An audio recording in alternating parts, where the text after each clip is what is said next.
Well, it's not every day that someone just decides to develop something on their own and create a tool that is useful for the podcasting audience. But that is what our guest did today, and we are excited to talk about it. We are chatting with Scott Wyden Kivowitz. He is a photographer, community manager, and podcaster. You can learn more about him at scottwyden.com. Of course, we will have a link in the show notes so you can easily find him. Scott, thank you so much for joining us here on the show today. Yeah, it's awesome to be here, Matthew. Thanks for connecting, and I'm looking forward to this.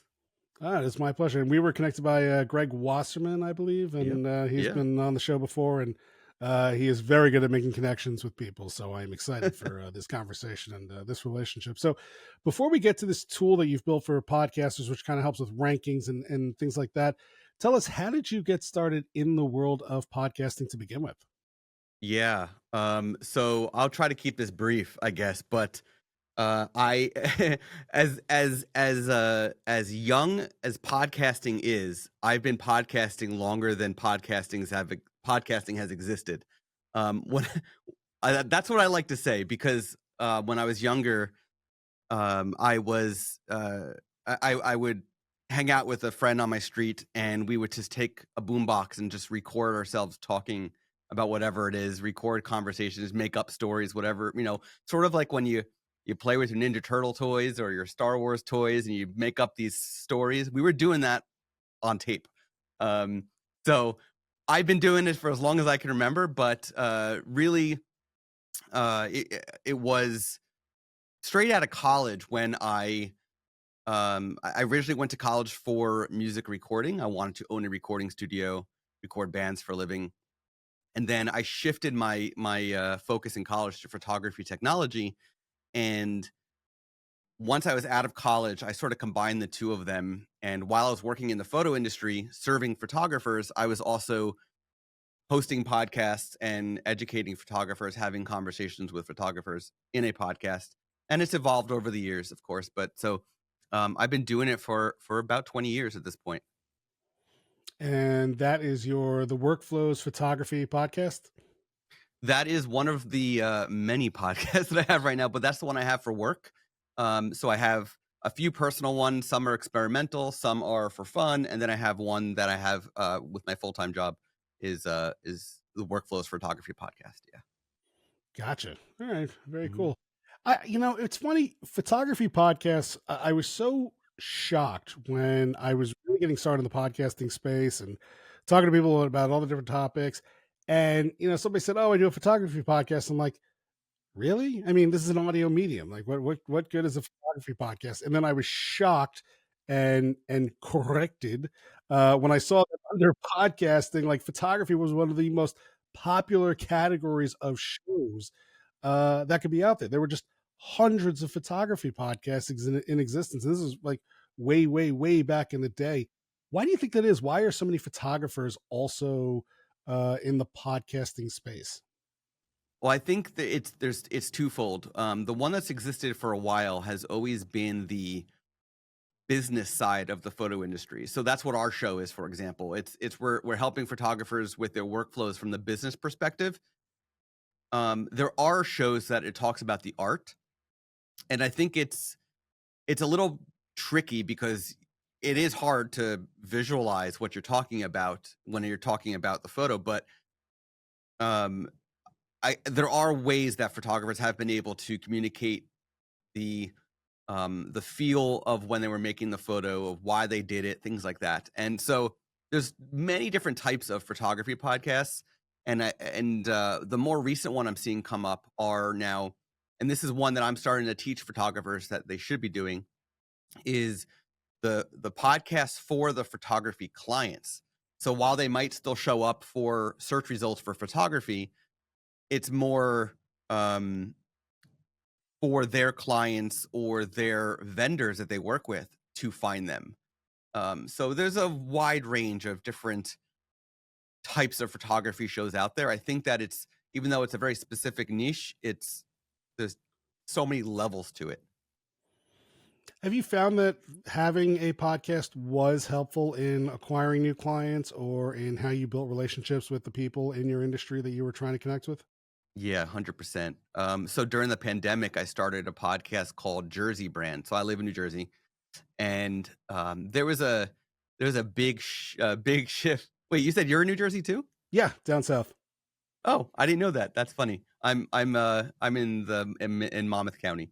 So We'll talk um more about that offline. Don't want to give away your exact address, but I'm sure we have a lot of similar friends.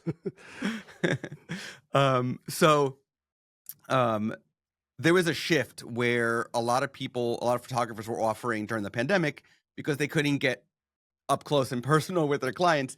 They were doing porch family sessions. So the photographer would go, and the family would go out to their front porch, their front lawn, whatever it might be, and the photographer from a distance would photograph those families. Very inexpensive, very fast, fun, but like the best you can do during pandemic times.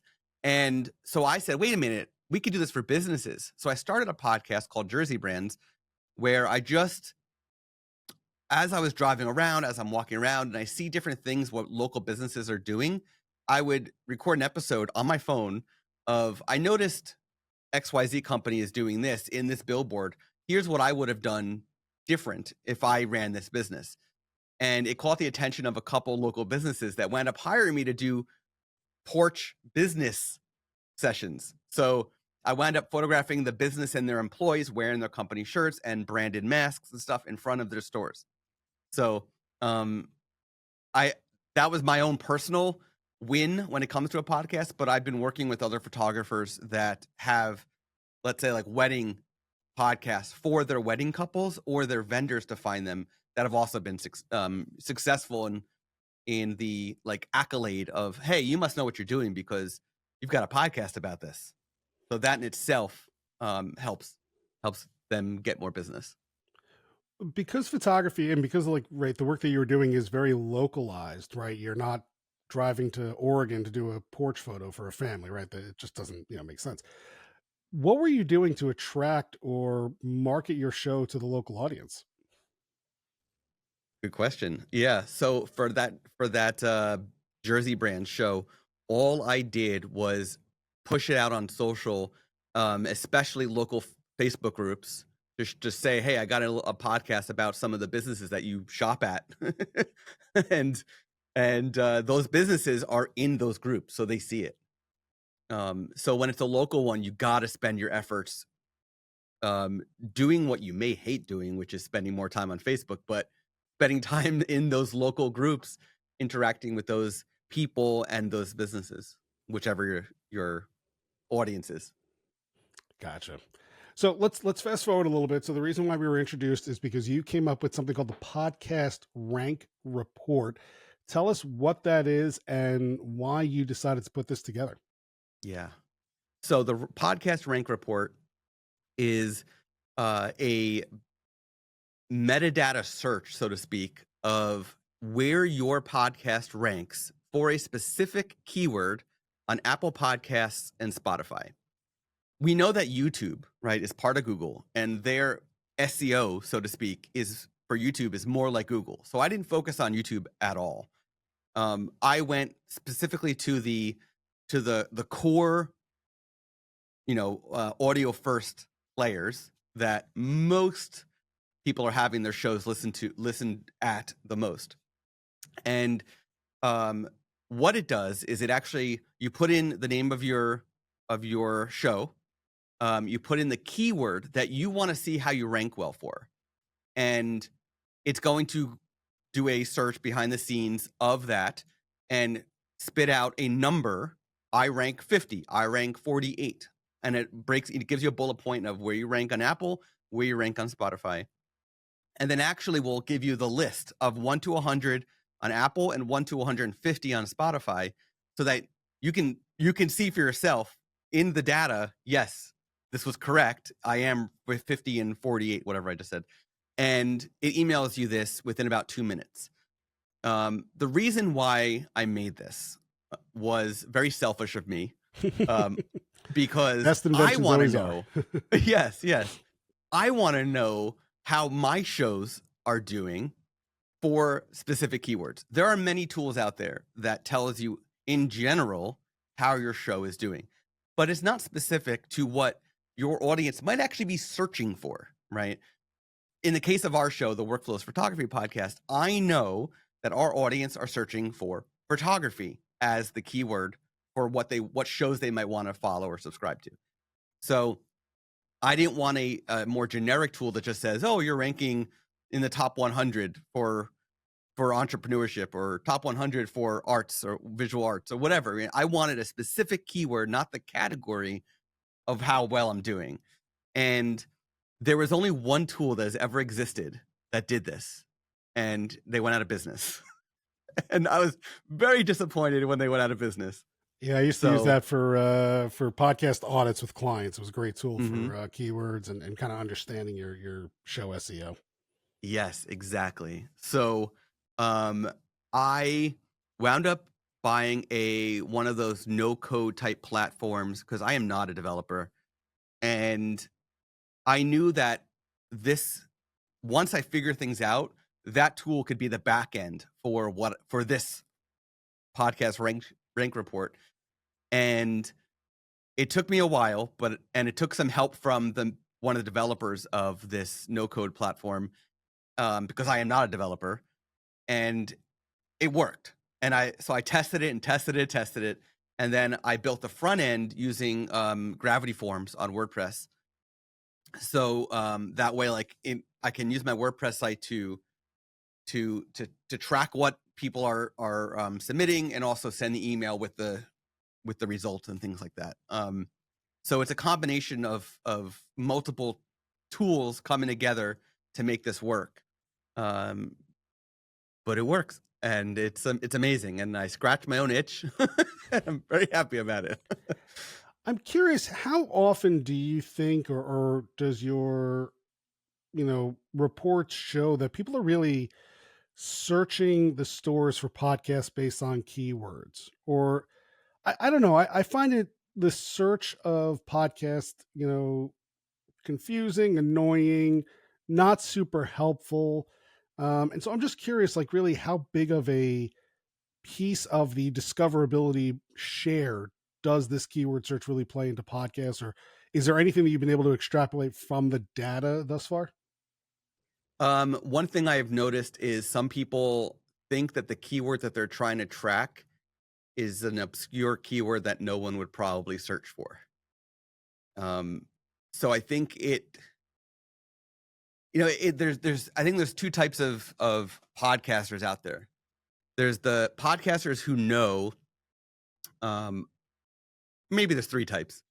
There's the podcasters who know, I want, like in my case, I want my show to rank when somebody searches for the term photography, right? Then there's the podcasters who don't really understand how they want their show to rank, or like I said, think that a certain keyword is what is important for them, even though it may not be. And then there's the third type, would be the podcasters who just really don't care. They're just doing it. They're just podcasting, and they're not so concerned about how they rank and whatnot. And I will say that I don't think anybody truly understands podcast SEO. I don't think the algorithms are the same for Apple versus Spotify. I do a lot of testing for the show that I have for work, and I did a test of Workflows Photography Podcast, Workflows Photography Podcast, and the Workflows Photography Podcast. And I'll tell you, when I added the word "the" in front of it, which is a stop word, our rank got better on Apple and way worse on Spotify. So something is very, very strange about podcast SEO that I hope one day somebody truly figures out, and it can really help everybody. Maybe, I mean, I don't really collect any data, so to speak.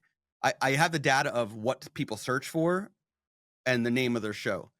But from that, I can pull out things like common, and I actually put this on the landing page for the report, common stop words that shows are using, as well as common symbols, the two common ones so far are the and symbol and the hyphen symbol.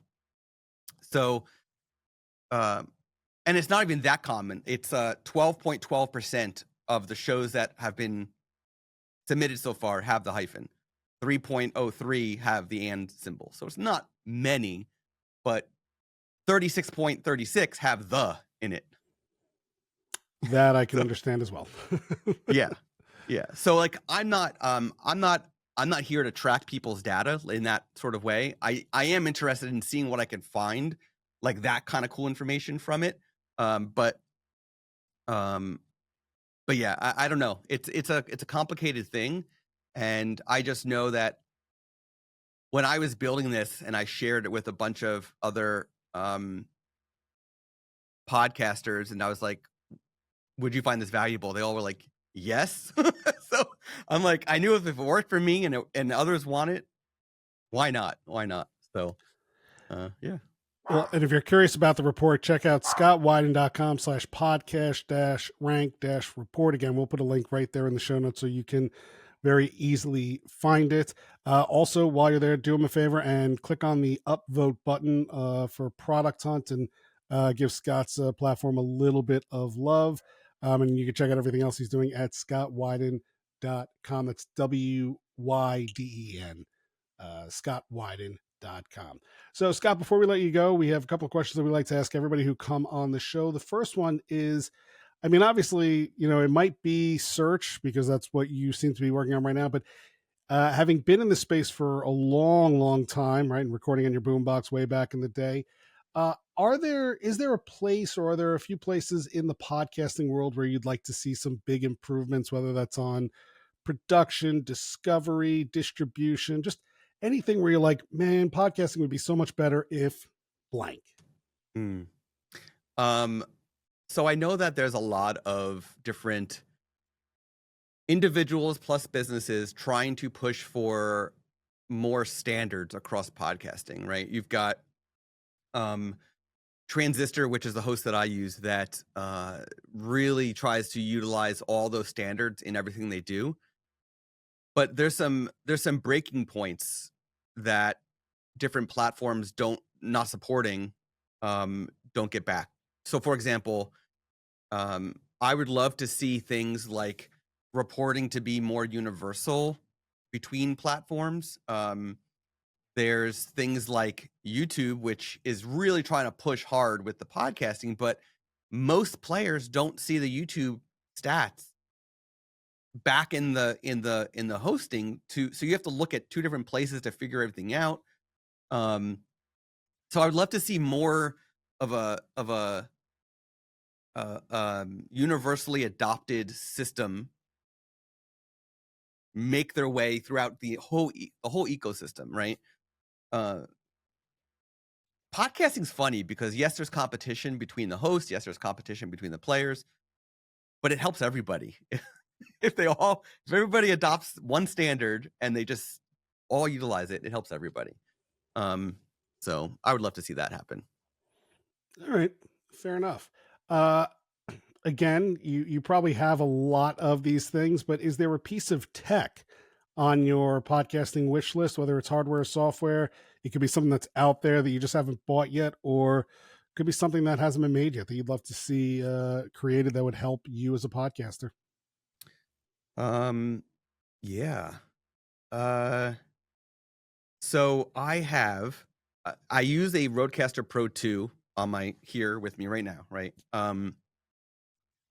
And I've been working on a travel kit for when I go to trade shows and want to talk with people there. And in the past, I would just use a DJI Mic 2, clip me and clip the guest, and I would record and have it go right to the camera, plus record in the mics themselves as a backup. I would love to see. I have one of the little Zoom.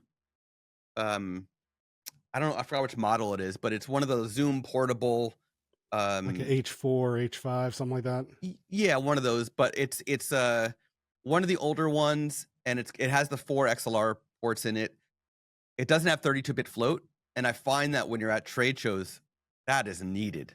So I would love to have something equally as portable, doesn't need all the bells and whistles, but it needs 32-bit float, needs to be lightweight, small, and have 4 XLR ports, plus headphone outs. I'd love the fact that what the Zoom has, I think it's 4 AA batteries, like simple, but I could still plug it in USB and power it that way.